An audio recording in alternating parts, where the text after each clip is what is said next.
Bill, on approche le début du camp d'entraînement. C'est quoi le mood au sein de... Est-ce qu'on est excité à l'approche de la nouvelle saison? Pour utiliser une expression de musique, je pense que le vibe est très bon. Pour avoir parlé avec les athlètes pendant l'été, pour avoir parlé avec MP depuis son retour, je crois que les athlètes ont hâte de commencer.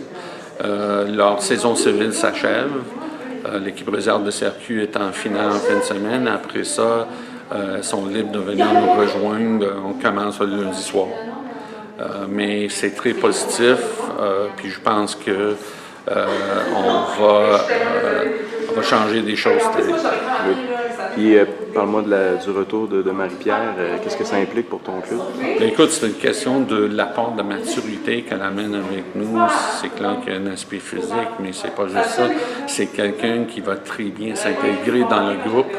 Elle va sûrement rajouter son grain de sel à tout ce qui se passe. Va sûrement avoir à conseiller des athlètes plus jeunes. Donc, il y a un côté de leadership qu'elle va faire à l'intérieur du groupe. Mais c'est vraiment une question que lorsqu'on a des athlètes qui ont l'expérience de l'élite et la maturité, ils peuvent parler avec les plus jeunes, ils peuvent les aider à progresser.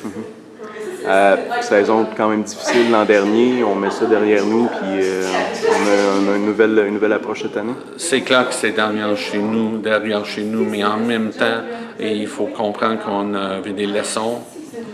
On a bien appris des choses. On a commencé à régler cette histoire-là au mois de décembre. La préparation physique a été une phase importante. La grande plupart des filles étaient capables de s'impliquer là-dedans correctement. Et je vois des changements physiques, je vois des changements d'attitude. Marie-Pierre, tu reviens à l'Université Laval après une absence de 2 ans, un retour aux études en médecine. Oui. Ça va être un automne chaud. Oui, mais en même temps, justement, le rugby, ça va me permettre de décompresser là, en après-midi avec les entraînements, parce que c'est ça, moi, c'est plus...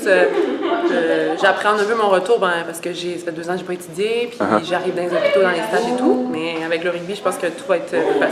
OK. Puis c'était clair dans ta tête qu'après la Coupe du Monde, tu revenais ici, puis... Oui, en fait, c'est ça. J'ai pris la décision l'année passée parce que je me laissais le temps. Ouais. Mais j'avais parlé déjà avec certaines personnes du Rougeard, avec mon programme de médecine, voir si c'était possible de combiner les deux, parce que quand même, que je sois à des hôpitaux qui sont pas trop loin pour que je puisse me rendre aux entraînements, des trucs comme ça.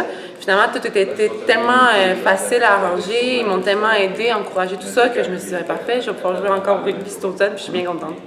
Est-ce que tu as 1 ou 2 années d'admissibilité encore? Il me reste 2 ans. 2 ans, okay. Ouais. Tu pourrais jouer l'an prochain. Oui, selon si ça marche encore selon les stages. Oui, c'est ça. Puis, sais-tu ce que tu espères? Je vais voir, je prends vraiment une année à la fois. Là, depuis pas mal d'années, je décide une année à la fois tout ce que je fais.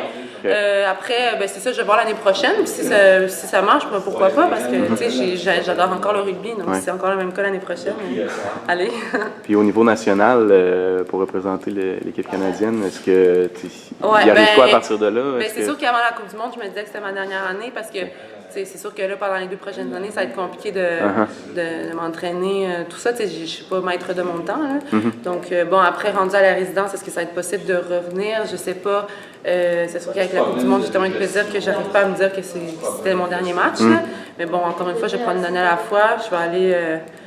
je vais tout prendre une chose à la fois. Qu'est-ce que tu penses apporter au Rouge et Or?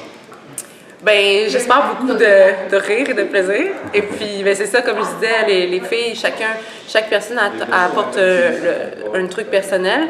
Et puis, moi, c'est certain que si je peux emporter le goût de victoire puis le travail qu'on a avec l'équipe nationale, je pense que toute l'équipe peut en bénéficier. Puis, avoir un regain d'énergie, tout ça.